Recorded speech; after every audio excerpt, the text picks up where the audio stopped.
In addition to many positive moments and figures that inspired us all, 2021 was also a year with horrific tragedies, bizarre plot twists and long-awaited verdicts historians will be talking about for years to come. The Gabby Petito and Brian Laundrie case captivated the country for months, and many tuned in to learn how the Turpin siblings were navigating life after escaping their abusive parents' house of horrors.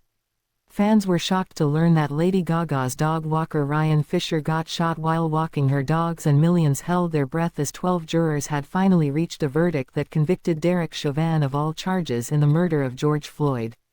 The search for Gabby Petito, September. YouTuber Gabby Petito set off to travel the country in a van with her fiancé Brian Laundrie in August, and never returned home. The case got national attention once Petito was officially reported missing on September 11. After authorities named Laundrie a person of interest in Petito's disappearance, Laundrie also went missing 16 days later. Over the course of 2 months, journalists, internet sleuths and the general public became invested in finding clues to understand the events that led to Petito's death and why she died. In the end, Petito was found dead by strangulation and Laundrie was pronounced dead from a gunshot wound to the head. His death was ruled a suicide. Derek Chauvin convicted of all charges in murder of George Floyd, April. On April 20, jurors found former police officer Derek Chauvin guilty of second-degree murder, third-degree murder and manslaughter in the killing of George Floyd last May. The crime was caught on video and fueled a national reckoning on social justice, race and police brutality. By June, Chauvin was sentenced to 22.5 years in prison. Following the sentencing, Floyd's cousin Brandon Williams told the media, "We got justice, but not enough justice." Life for the Turpin siblings after escaping from their parents' house of horrors, November. Disturbing details came out about the horrific abuse the 13 Turpin siblings endured from their abusive parents, David and Louise, during a 2020 interview with Diane Sawyer in November. Sisters Jordan and Jennifer sat down with the journalist to talk about the cruelty the siblings experienced while being hidden away at home for most of their lives. The Turpin kids, who ranged in age from 2 to 29 at the time they were rescued in 2018, were regularly beaten, starved, chained to their beds or put in cages for breaking house rules. Jordan was 17 when she snuck out of her Paris, Calif, home with a deactivated cell phone and called 911, alerting the operator that she and her 12 siblings had been raised in captivity and regularly abused. With the help of law enforcement, Jordan was able to free her siblings. After overcoming a lifetime of cruelty and pain, and challenges assimilating into the real world, Jordan remains focused on her future and newfound possibilities. "I want to be a motivational speaker to help others," Jordan said on GMA in late November. "My whole life it has been so hard for me to understand why everything has happened, but if I can use what I went through to make a difference in the world, then I think that can heal me." All 3 defendants found guilty of murdering Ahmaud Arbery, black jogger chased down and shot in Georgia, November. Greg McMichael, his son Travis McMichael and neighbor William, Roddy, Brian were all found guilty on November 24 for the murder of Ahmaud Arbery, an unarmed black man who was jogging down a road when the men pursued and cornered him with their pickup trucks before a physical confrontation in which one of the men fatally shot him. According to the defense, the 3 men believed Arbery matched the description of someone who reportedly had burglarized a home construction site in the neighborhood, and they were attempting a citizen's arrest.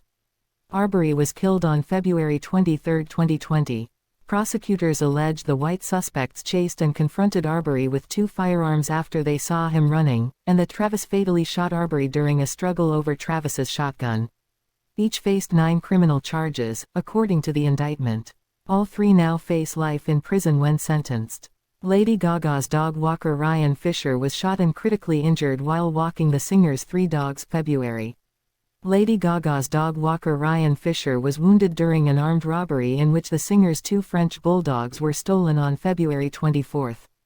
Fisher was walking Gaga's 3 dogs, Miss Asia, Gustav and Koji, when he was shot. Miss Asia escaped into some bushes while Gustav and Koji were snatched. The dogs were returned to police 2 days after the attack, and in April, police in Los Angeles arrested 5 suspects in connection with the incident. Fisher was shot 1 time in the chest, LA Police Captain Jonathan Tippett told People at the time. Fisher spoke to CBS Morning's Gayle King about how Gaga has helped him recover since the harrowing incident. "She's helped me so much," he told King. "She's been a friend for me, and after I was attacked, my family was flown out and I had trauma therapists flown to me and I stayed at her house for months while friends comforted me and security was around me." Baltimore church member was murdered after letting contractors in for repairs, and laborer is charged December. On November 16, Evelyn Player arrived at East Baltimore's Southern Baptist Church to let in day laborers who were assisting in renovating the church, WJZ reported at the time. Less than an hour later, she was found stabbed to death in a bathroom inside the church, police stated. City and state leaders were shocked by the crime and asked for help in finding Player's killer. "Her family is 4 generations strong at Southern and all of our hearts should be with them," said Baltimore Mayor Brandon Scott. "This is not okay. None of us should be okay." Then on December 1, after hundreds mourned the loss of Player, law enforcement arrested Manzi Smith Jr. He was charged with first-degree murder, WBAL reported. Big family, old money, new drama, inside the powerful SC family at center of murder mystery, June present. On June 7, prominent South Carolina attorney Alex Murdaugh made headlines after coming home to find his wife Maggie and their son Paul shot and killed. Over Labor Day weekend, Alex made headlines again when he called 911 to report that he himself had been shot in the head on the side of the road. People across the nation who had been following the shocking string of events wanted to know why someone was targeting Alex's family.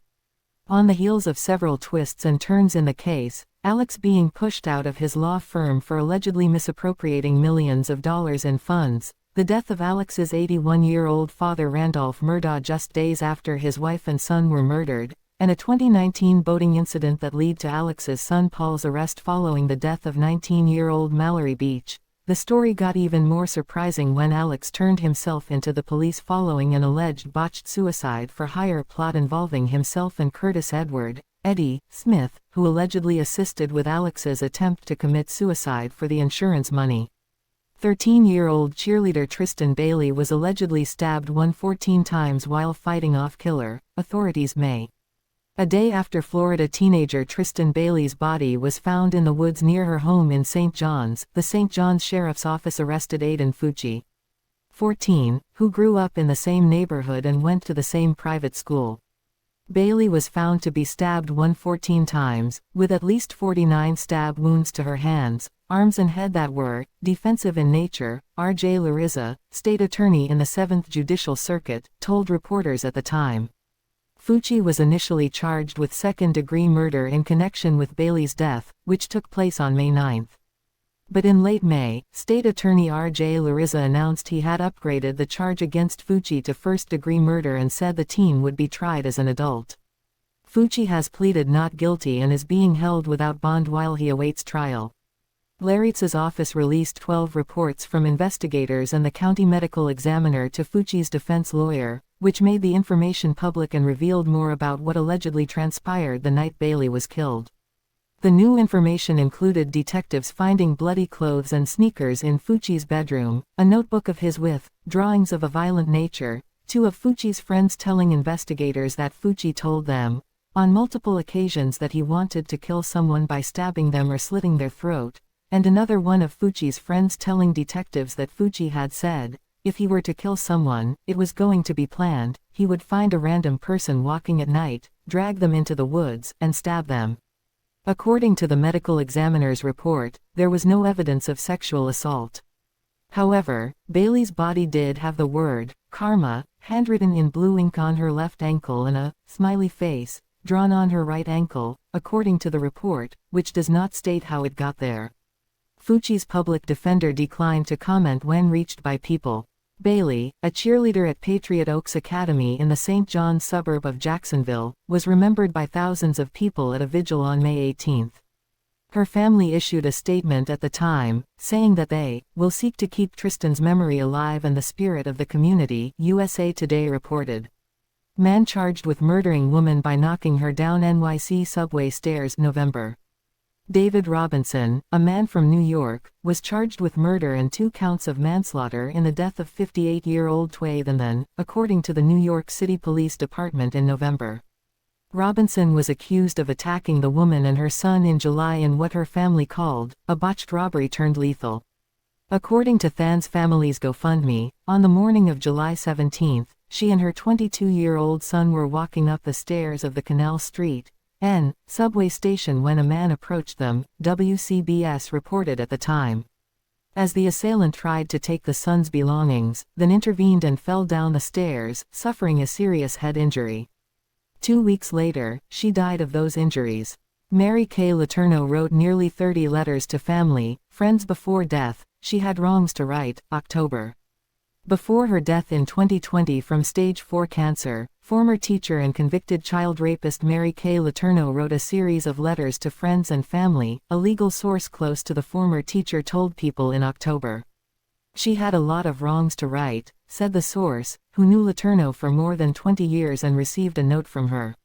She had a lot of things to say. She made a lot of mistakes in her 58 years, not just the big one everyone knows about, and she wanted everyone to know that she was sorry for the mistakes she made. She told me she wrote a lot of letters, continued the source. She was closing in on 30 of them. The source doesn't know if Letourneau wrote a letter to husband Vili Fualaau, who was 12 at the time the then 6th grade teacher began to sexually abuse him in 1996. I don't know if he received a note, but I do know that she made things right with him as best as she could, the source said. She loved him until the end. Letourneau and Fualaau shared 2 daughters, Georgia and Audrey.